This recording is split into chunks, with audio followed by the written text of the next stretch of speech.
Utie oha echi ponkno. Needs FM. You are saying that now the military are not stopping people from coming out to register.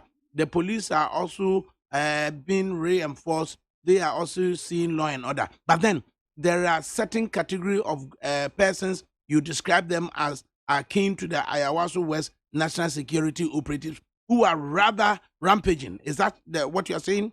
Exactly so. And security has broken down at the Bui and Bongasi electoral area. Exactly. They are within the community now. And I before God and man, I want any of these security commands to mention that they are not aware that they are here. They have been moving around. They are here. As I'm talking to you now, they have even gotten reinforcements. And they are now 5 cars. Basically doing what? That is the question. They come, go to the center and beat those from the riverside. Today, when they came, because everybody's afraid, people are in their houses. Nobody's afraid. Yet they nearly even beat my mother, who went to another house to go and buy food yesterday. I have the videos here. I wouldn't say anything that is not true. They only come around, stand there. When they see people in the queue, they carry their stick. They are going to beat. Then they start hitting them left and right. Then the police will be looking on like that. If you tell police, what is your job? They will be looking at your face. Especially when the commander is not. When the commander comes around, you see that there's law and order. As soon as they hit them, then they will run. That is what they do.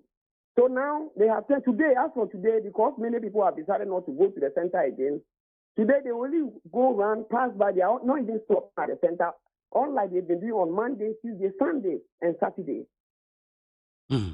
You also mentioned something to the effect that a boat had arrived at the landing site and the military men stopped the occupants of the boat from coming out close to 5 hours. Even they wouldn't allow them to wee. What was it about? That was the first day. That was on Saturday, when the military commander who was leading the military group told me before the police commander, that they have orders to implement a roadmap. When I asked them which roadmap, I said they will not allow foreigners. So I asked them, which is the landing beach for the Bui community and Dogochina and Akanya Kuru and Co. I was asked, is that the border? He was quiet. I then asked him, so what is your business here? He said they are here to make sure they go do not go. So after 5 hours, when they were allowed to go, he then instructed that the instruction he has gotten is that they can go to the communities and go to the hospitals, go for funeral, because I lost my auntie as well. But they do not have the right to go and register. Where we have to challenge that, because will the people have the right to be buying premiums from us? They have the right to go to a hospital? And yet, when it's a decision to select leaders, will not have that opportunity to do. Are we exceeding the Bui? This place is a very important place. This is where the Bui dump is. So if we think those people are Burians and they are there, plenty, and we have not, is it a transit point for a foreign? The Bui River, is it a transit point? I am shocked. So that is the situation. They have done that. But since then, they have not stopped anybody there. The rest of the fight has been happening on the road between the vigilantes who come to beat the people, the community people who run after them, then they will just come there and separate. But, the vigilante has all the support, so they will always injure the people will run, and then they will continue to be creating that fear. So there's fear and insecurity in the area, even in the midst of more than 30, 40 police, more than 20 military men, more than 50 immigration officers, there's still insecurity within the community. So, you have personally witnessed persons who have the Ghana card, persons who have the Ghanaian passport being denied the opportunity to register? Absolutely, yes. Certainly? Absolutely, yes. And what happened? What did you do? I am here. I have even pleaded with them. But let them go. Challenge them. In fact, the immigration commander even agreed with me. And he said, look, let them go and challenge them. I said, even if they are 1,000, 10,000, challenge them.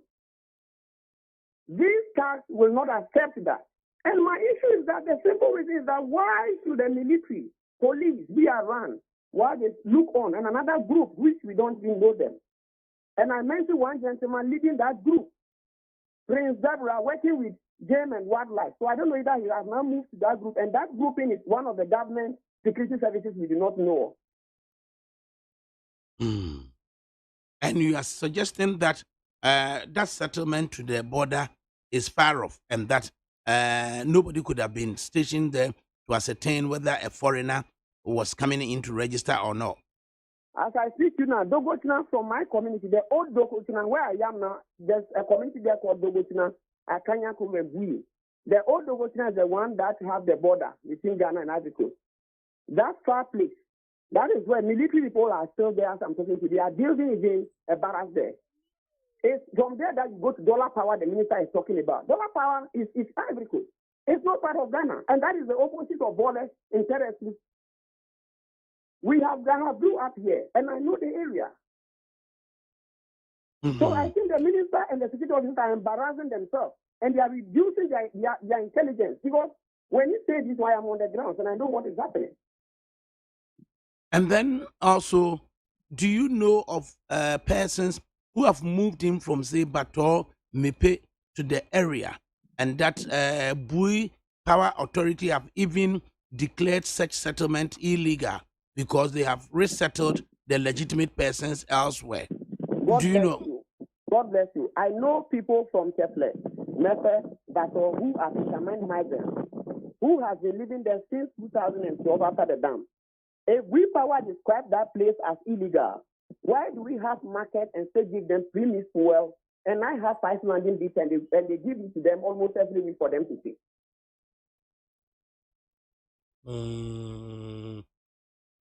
So you think it is a legitimate settlement and they may have assets, but do such persons from Tefle, Mepe, Bator, do they have a permanent residency in that area to be able to register there? Why wouldn't they come to Bator? Why wouldn't they come to Mepe? Why wouldn't they come to Tefle? That is a very worrying trend. When you mention if they have a permanent settlement there, what qualifies someone to become a registrant? We have Kayaye on the street of Accra, which I witnessed within the period. I was to North, I was to Central, I was to East. People go and bring people from Malata and Coast to come and register. Do they have buildings there? They are there just to work. What we are talking about is that people from those areas have to work. Is it because of elections? So the people who have lived there, even if it's illegally or they are living there for the past 8 years, the past 12 years, the people do not have any right to register, yet we send them premise wall if it's illegal.